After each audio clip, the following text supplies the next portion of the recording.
Let's talk about today's SmackDown. And man, there's a lot to cover because WWE already advertised a bunch of matches and moments. First up, we've got Carmelo Hayes facing off against one half of Motor City Machine Guns. Honestly, I don't have high hopes for this one. I don't even get why WWE is booking this match.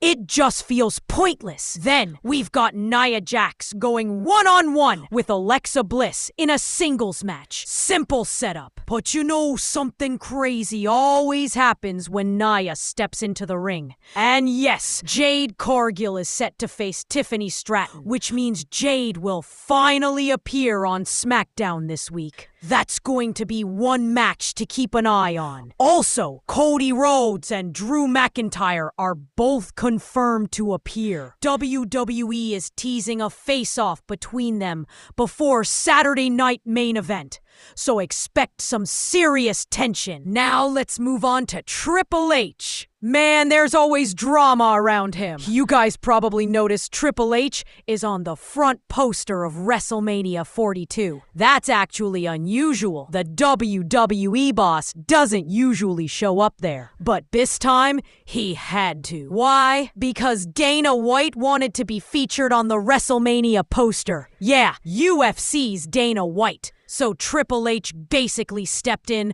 to represent WWE's authority. To me, that just shows how messy it's getting when another company has influence over WWE. Moving on, let's talk about Aleister Black and Rusev Miro. This is the perfect example of how WWE sometimes buries its returning superstars. In AEW, Aleister lost only 3 matches in 3 years, and Rusev lost just 8. But back in WWE, Aleister's already lost 4 matches in a few months, and Rusev has lost 15. That's insane. WWE really doesn't value its veterans anymore. Rusev gave us iconic moments. Remember his birthday celebration? His wedding angle with Lana? Even The Miz and Roman Reigns crashed it. Those were golden days. But now, look where he is. Even Randy Orton, AJ Styles, and Finn Balor are taking constant losses lately. It's sad to see experienced wrestlers being treated this way. Now,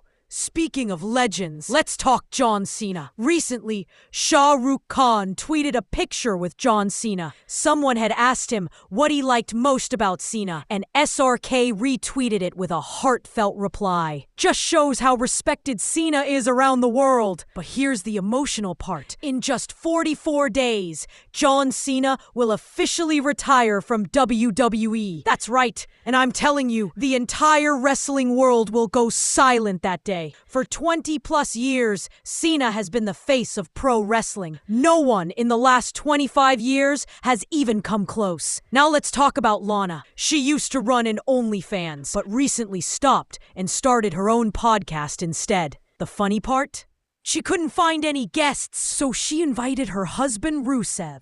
Their podcast drops on November 3rd on YouTube, if ye want to check it out. Next up, Edge, the rated R superstar. Today actually marks his 52nd birthday. So everyone, go drop him a happy birthday message. Edge is a living legend. Debuted in 1998, won more titles than almost anyone in WWE history, retired in 2011 due to injury, and made an epic comeback in 2020. After 9 long years. He's been wrestling consistently for the last 6 years and still going strong. I think he's got 1 or 2 more good years left in him. Now here's something really special. Eddie Guerrero's daughter has officially begun training to become a professional wrestler. How amazing is that? Imagine her teaming up or even facing off against Dominic Mysterio someday. That would bring back all the old memories. And speaking of people who cause chaos,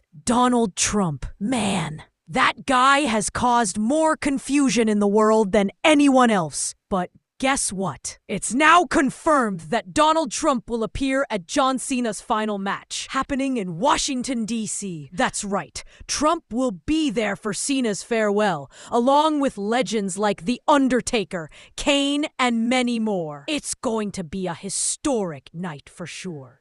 Let's talk about Ricky Starks. He used to wrestle in AEW, but now he's officially in WWE. He praised legends like Shawn Michaels and Cody Rhodes, even saying he dreams of sharing a ring with Cody one day. Given their AEW connection, that'd be an amazing match. Starks also declared that he's ready to face anyone on the main roster. My guess? WWE's grooming in for a main roster push within the next year or two. Now on to Sami Zayn. He recently shared an emotional post about his short but powerful championship run, defending his title against big names like Shinsuke Nakamura, John Cena, and Carmelo Hayes. Honestly, Sammy's more ready than ever to win next year's Royal Rumble. Speaking of someone missing in action, Enzo Amore. Remember him? He hasn't been in WWE for years. He was fired after harassment allegations when he was dating Liv Morgan. Recently, he claimed he could write a better storyline in 5 minutes than WWE's current writers. And honestly, I kind of agree. WWE needs stronger storytelling again. But no,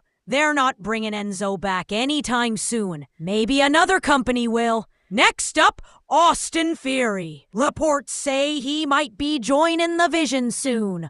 We'll find out more on the next Monday Night Raw. Then we've got Tiffany Stratton. She's officially hit 300 days as women's champion. That makes her the third longest reigning women's champ in WWE history. Even if she loses now, her legacy's already secured. Meanwhile, Dominic Mysterio's reign has hit 192 days and counting. Rumors say his next big defense could be against Sheamus, but I think Dom's more likely to be. Speaking of that, WWE's Saturday night main event is coming up soon, and major rumors say we're getting at least 2 big heel turns. Could be Jey Uso, CM Punk, Drew McIntyre, Dominic, or even Tiffany herself. Let's see who shocks us. Lastly, Nikki Bella talked about her current run. She's 42 now, still wrestling against 23-year-old stars, and said her recent match with Roxanne Perez was one of her best experiences ever. And Ronda Rousey, during her latest podcast, dropped a truth bomb. She said Roman Reigns didn't become the tribal chief on his own. According to her, the real genius behind the Bloodline's success is Paul Heyman. And honestly, I agree. Without Heyman, the Bloodline wouldn't have become the phenomenon it is today. And that's all for today, guys. If ye enjoyed this update, make sure to like the video, subscribe to the channel, and I'll see ye all in the next one.